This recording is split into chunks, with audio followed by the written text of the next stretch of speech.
Cheers, guys. Epix911. Welcome to the Elitist Geek. This episode, I want to talk about The Witcher 3, which, surprise, surprise, I've been playing because, yep, anybody who's watched my videos knows it's an RPG, and that's probably my top 3 genres. However, do I like the game? Absolutely. Does it have some technical issues? Absolutely, if you're an AMD owner, and I'll get into that in a few minutes. But what is it I like about the game so far? The fact that you have a decent storyline, that of course is linear, because storylines tend to have linear progression, but that creates the illusion of freedom. And to me, it's like going back to old Dungeons & Dragons campaigns. To me, the best dungeon masters were the ones that could weave a tale that you were into. But at any given time throughout the session or the storyline, you felt like you had the option to veer off from the storyline. And I've pretty much judged every RPG on a computer that I've played that way. And it's one of the things I loved about games like the Might and Magic series, specifically the older titles. Of course, linear storylines, but they were always done in such a way that there were plenty of side quests. And to me, some of the best side quests are, of course, I like the ones where you really veer off the beaten path and you find them in the middle of nowhere. But I like the side quests that are on the beaten path or relatively close to the beaten path, meaning you can follow the storyline and veer off slightly and do something that's going to boost your experience, get you better items. The Witcher 3 delivers in that respect in spades.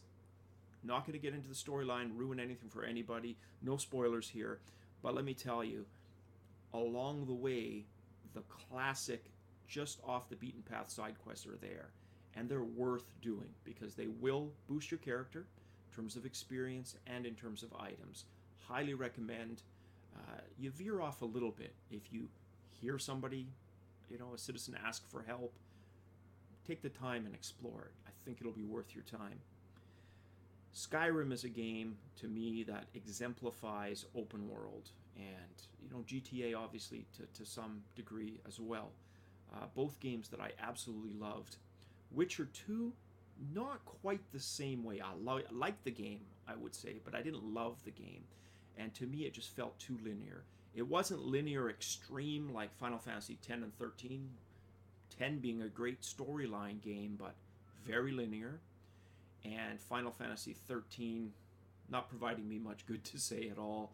Linear, and I didn't like the story.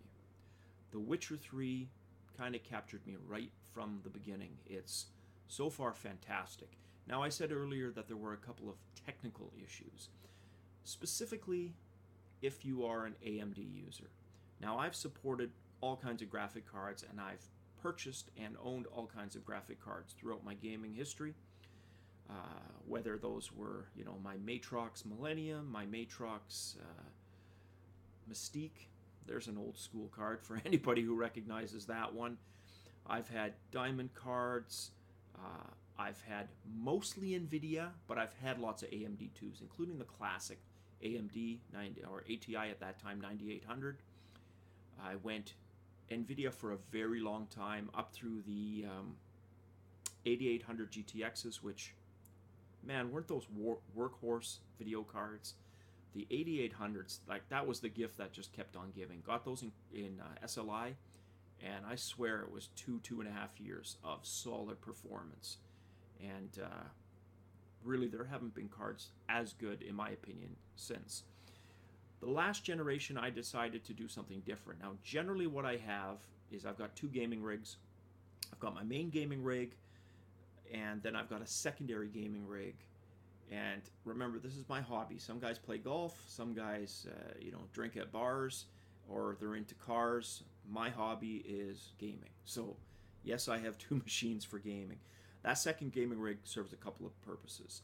If I'm going to, my best friend's house, we have our Friday night kind of guy night get-togethers where we play video games, we do old school LAN gaming, internet gaming. It's the PC I'll bring for that. Or conversely, if he comes over, it's the machine that I give him. And generally what I try to do is I will put in my main rig, I will go either SLI or Crossfire with, really good video cards, because I like to be elitist a little bit in terms of at least, the performance. So I don't have to upgrade every 6 months, right? And I usually do an upgrade for video cards every 2 to 3 years, just to give you an idea.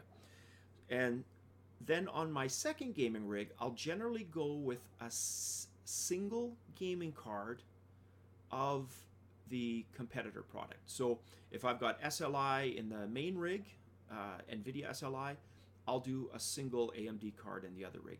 This is the first time in a long time that I'm actually AMD across the board.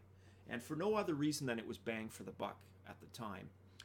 I had 660 Ti's, which you can't see, but they're up there. Boxes for them, 660 Ti's, running an SLI that I swapped out for R290s from AMD.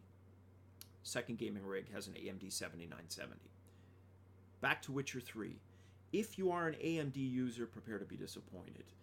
If you're looking for fluid 60 frames per second, you're probably not going to get it. I've got a very powerful i5 running those 290s, and I actually get worse performance. Keep in mind, I'm run everything ultra. It's cranked because I have that option, with the exception of hair, and I'll get into that in a second. But in Crossfire mode, I'm only getting about 30 frames per second.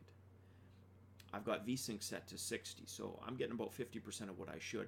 In single card mode, I get 50 to 60 frames per second, so it's still not a solid 60. There's no excuse for that. The drivers for AMD should be good enough, you'd think, after like a couple of years of development.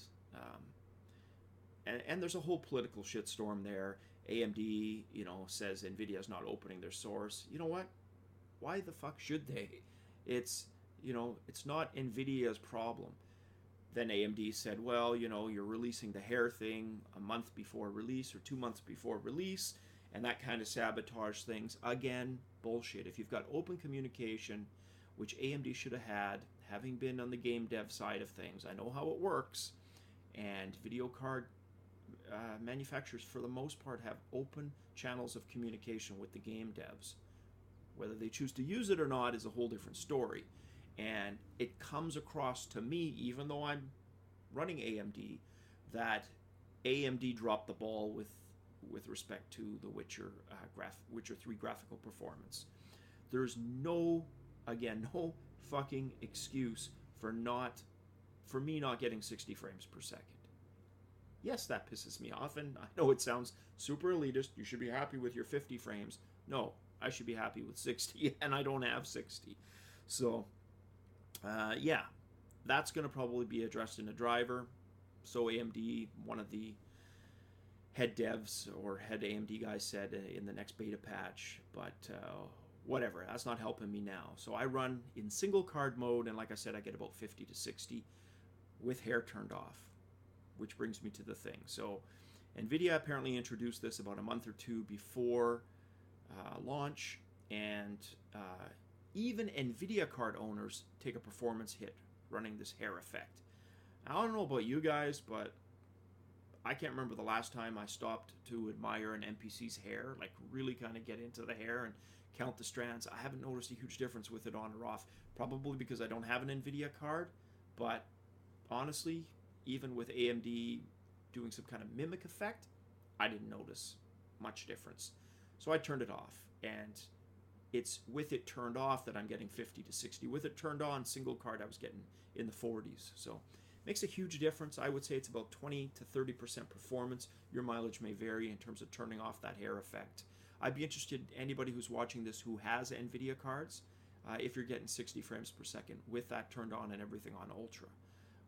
I just don't see that happening. Maybe with Titan Zs, but I don't know. Anyways, enjoying the game. Other than that slight technical snafu, fantastic game. Interested in hearing your guys' thoughts. Probably do a review or a kind of a 45-minute play session like I was talking about one of the other videos at some time in the future. But for me right now, it's still way too early. But I am filming stuff capturing stuff as I go along, which I can piece together in the future. All right, guys, interested in hearing what you have to say about The Witcher 3, and let me know what your performance is like. And as always, guys, cheers.